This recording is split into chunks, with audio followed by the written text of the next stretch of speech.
Mr. Makwakwa ngabuya Mamela Polano Ibiza News Akaya Kanon of Touch Beshirilo Shabudi wa mina Beshirilo Shabudi wa mina Uti wa mina ukwambe unisiya ona Uti wa mina ukwambe unisiya ona Mina Norila Norila Mina Norila Norila Esu Shababa Shababa Esu Shababa Shababa Umiyela isona Ikiswa baba pela lese Umiyela isona Ikiswa baba pela lese Amafela ya manu Mani chabisile Amafela ya buji Mani tisambile kubaba Mina Mr. Makwakwa Vantarinda Kaboti wa mina Angafambanisiya Kumashaka Ayirilini Ngale ngoma Ayichineni mashaka Mashiro lexikulu Watwana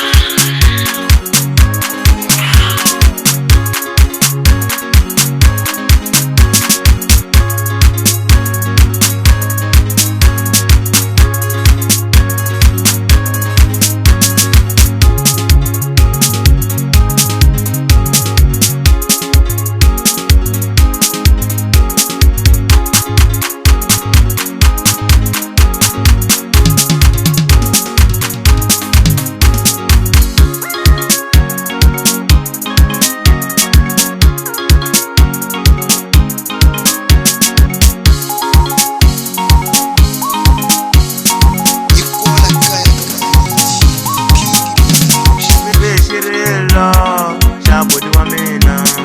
Beshirilo Shabudi wa mina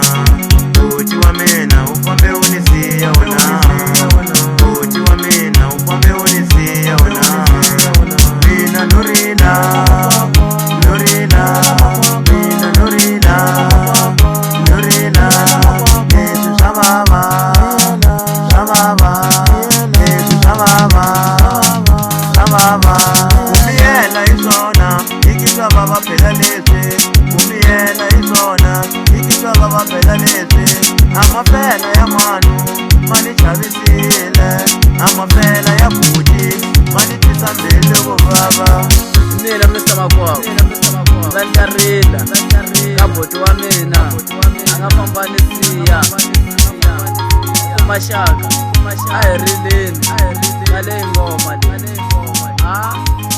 Ayichineni mashaka Mashiro lexikulu